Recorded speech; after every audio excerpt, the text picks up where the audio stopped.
une jeune fille. La jeune fille qui t'appelle. Moi, je réponds Ouais, rapidement. fais sur... Voilà, je réponds rapidement.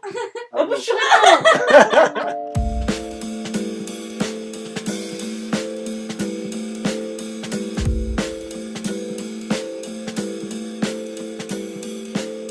Salut à toutes et à tous et bienvenue pour un nouveau numéro de l'œil du SR. Et oui, c'est déjà le 50e numéro. 50e, à pousser. Depuis 2 ans et demi maintenant qu'on fait cette émission. C'est le grand retour donc de votre programme du webzine Urban Street Reporter. D'ailleurs, c'est la première de l'année 2019. Et pour cette émission, on a décidé de revenir à la base, c'est-à-dire les jeunes. Autour de moi, Inès. Salut Inès. Ça va? Comment tu vas? Je vais bien. C'est gars. Alors moi ça va, je suis toujours là. Tranquillement. Karen. Ça va. Karen qu'on a vu notamment sur France 3, t'es une star. Hein, non. Attention, hein, ça rigole plus. Et Mohamed. Comment tu vas? Je vais bien.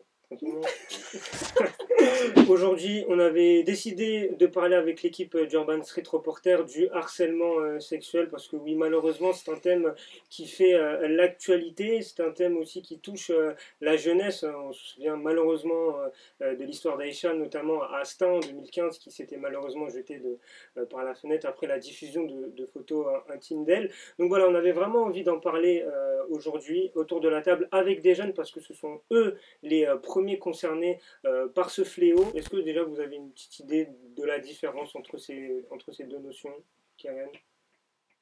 Pour moi, l'harcèlement, la différence entre l'harcèlement et l'agression sexuelle, l'harcèlement, pour moi, il n'y a pas de contact physique. Pour moi, c'est qu'avec la parole. Ouais. Et l'agression, pour moi, c'est quand une personne elle est violente avec une autre personne. Ouais. C'est un acte beaucoup plus direct. Ouais.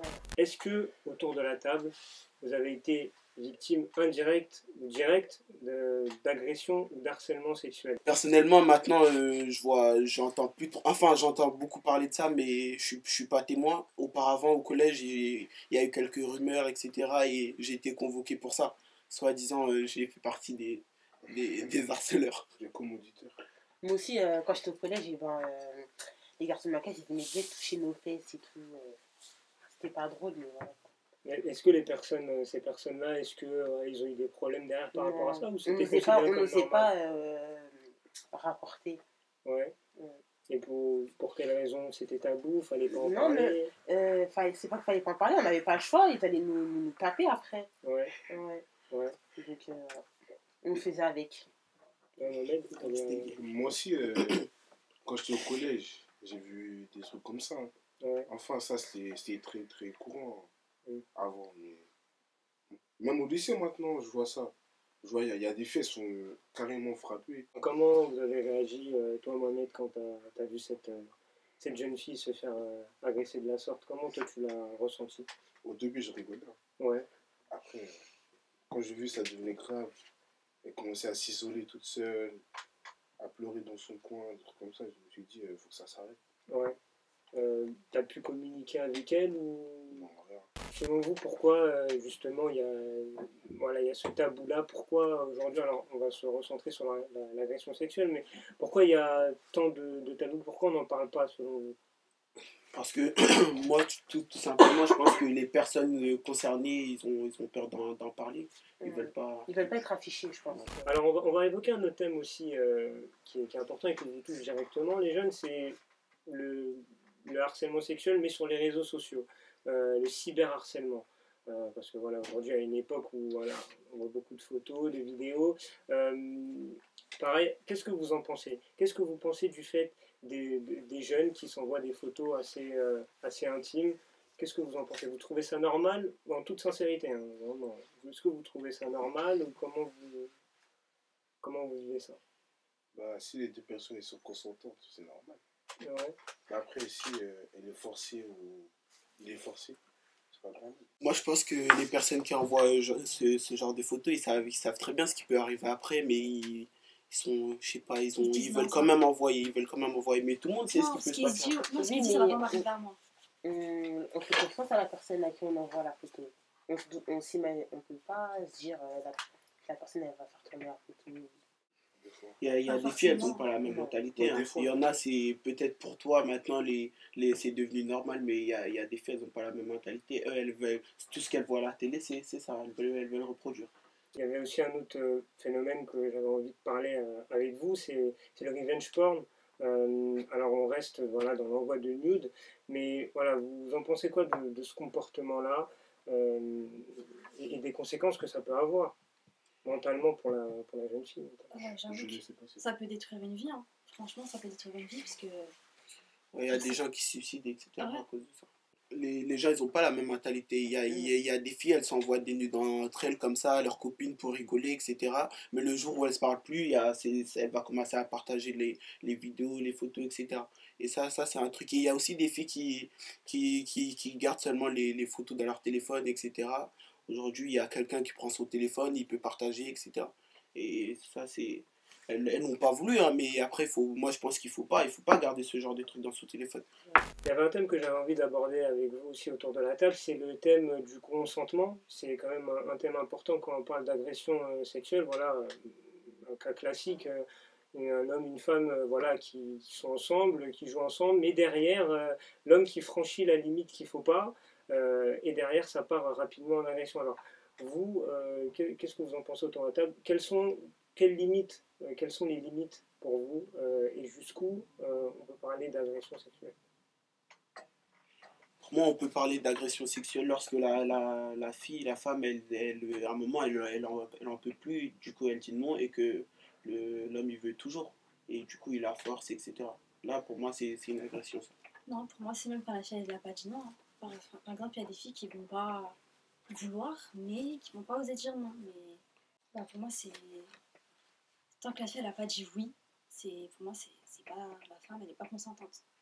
Moi, je pense qu'il faut le montrer aussi. Tu dis pas, peut-être qu'elle a pas dit oui, elle a pas dit non, mais il faut le montrer que tu le veux pas aussi. Sinon, l'homme, il peut pas Après, il y savoir. a certaines femmes aussi qui ont du mal à s'exprimer, aussi qui sont peut-être intimidées par la situation, qui Ouais. prennent peur. Tu sais, toutes les femmes ne réagissent pas de la même Ouais. manière. Elle peut rien dire, mais résister, mais lui, il va quand même. Hein. Mhm. Bah là, le monde, dans ces cas. Le monde, Mais comme le elle mec, il va résiste. dire ouais, mais elle m'a pas dit non. Par exemple, maman, tu es avec une jeune fille. Par exemple, je dis n'importe quoi, vous êtes au cinéma, ça se passe bien, la soirée se passe bien. Vous commencez à vous embrasser, et puis d'un coup, elle te stoppe et elle n'est plus d'accord pour continuer. Comment tu réagis? Bah, c'est son libre arbitre, hein, je la laisse. Ouais, Tant pis. vraiment, tu réagis comme ça? Ouais. Et vous Moi, en pensez quoi moi, j'aurais trouvé ça bizarre. Hein. Ouais. Parce que oui, à un moment, un non après. Après, je l'aurais pas forcé, j'aurais laissé, mais j'aurais vraiment trouvé ça bizarre. T'aurais cherché à savoir pourquoi ou juste comme ça t'aurais dit laisse tomber? Non, j'aurais cherché à savoir pourquoi. Mais après, sans forcer, bien sûr, hein, si elle veut pas répondre, etc., c'est pas grave. Est-ce que si vous tombez sur une photo, un nude, qu'est-ce que vous faites? Je la signale. Vraiment? Sincèrement, dis la vérité. Dis la vérité. Bah, je regarde, après je fais next. Ouais. Voilà. Moi, je pense que j'aurais fait exactement pareil que lui. J'aurais pas publié, j'aurais pas partagé la photo, mais j'aurais pas signalé non plus. J'aurais regardé la photo, la vidéo et c'est fini. Enfin, Moi, sincèrement, si c'est une personne que je connais, une fille par exemple, ouais, sincèrement, je montrerai à mes copines, je dirais regarde ce qu'elle a fait, mais pas méchamment. Ouais. Moi aussi, à mes copines, et puis on en parle. Vous allez vous moquer. Non, du tout pas. Archi pas. et même regarder seulement la vidéo, ne pas signaler, etc. Je pense qu'on est aussi indirectement, on est aussi complice parce qu'on signale pas, etc. Du coup, c'est pas bien, mais Mais qu'on signale ou qu'on signale pas, là, dans tous les cas, elle va tourner la vidéo. elle va tourner, mais tu fais un truc en plus, tu t'aides Bah, à... ça servira à rien. Ça sert toujours. Et pour conclure, quel message vous avez envie de transmettre pour lutter contre tous les fléaux qu'on a évoqués autour de la table, que ce soit du harcèlement physique, du harcèlement sur les réseaux sociaux? Qu'est-ce que vous avez à dire? Moi, je dis que c'est pas bien, c'est un phénomène courant, mais qu'il faut que ça s'arrête parce qu'il peut y avoir beaucoup de dangers. Tu peux aller en prison juste pour ça. Tu peux avoir des peines. Enfin, tu peux prendre de la prison, des trucs de con, juste parce que tu te moques de quelqu'un ou tu as partagé une photo, au lieu de la garder pour toi. Pas faire confiance à n'importe qui. Ouais, c'est ça aussi. Moi, je dis, réfléchissez 2 fois avant d'envoyer les photos parce que au début vous avez confiance, etc. Vous pensez que c'est l'homme de votre vie, etc. Mais si demain ça se termine, il va quand même envoyer, il va pas gêner. Les gens qui harcèlent, par exemple, qui partagent une photo ou autre, je pense qu'ils savent pas en fait. Ils savent pas que c'est condamnable par la loi. Et je pense que c'est pour ça qu'ils le font. Et je trouve qu'il faudrait aussi plus de. Comment dire?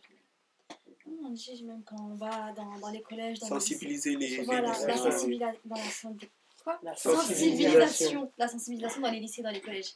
On est plutôt d'accord autour de la table et c'était le but de cette émission aussi, c'est de sensibiliser les jeunes, tout le monde bien évidemment, mais surtout les jeunes par rapport à ce fléau-là, par rapport au harcèlement et dire que voilà, c'est vraiment un vrai souci, qu'on avait envie d'en parler autour de la table avec des jeunes, ceux qui sont directement concernés par ce problème-là. Merci en tout cas d'avoir interagi autour de la table. Merci à l'équipe technique derrière. Comme toujours, n'hésitez pas à nous suivre sur l'ensemble de nos réseaux sociaux, sans oublier le site internet. Et puis quant à nous, on se retrouve très bientôt pour un nouveau numéro de l'œil GSR. Salut!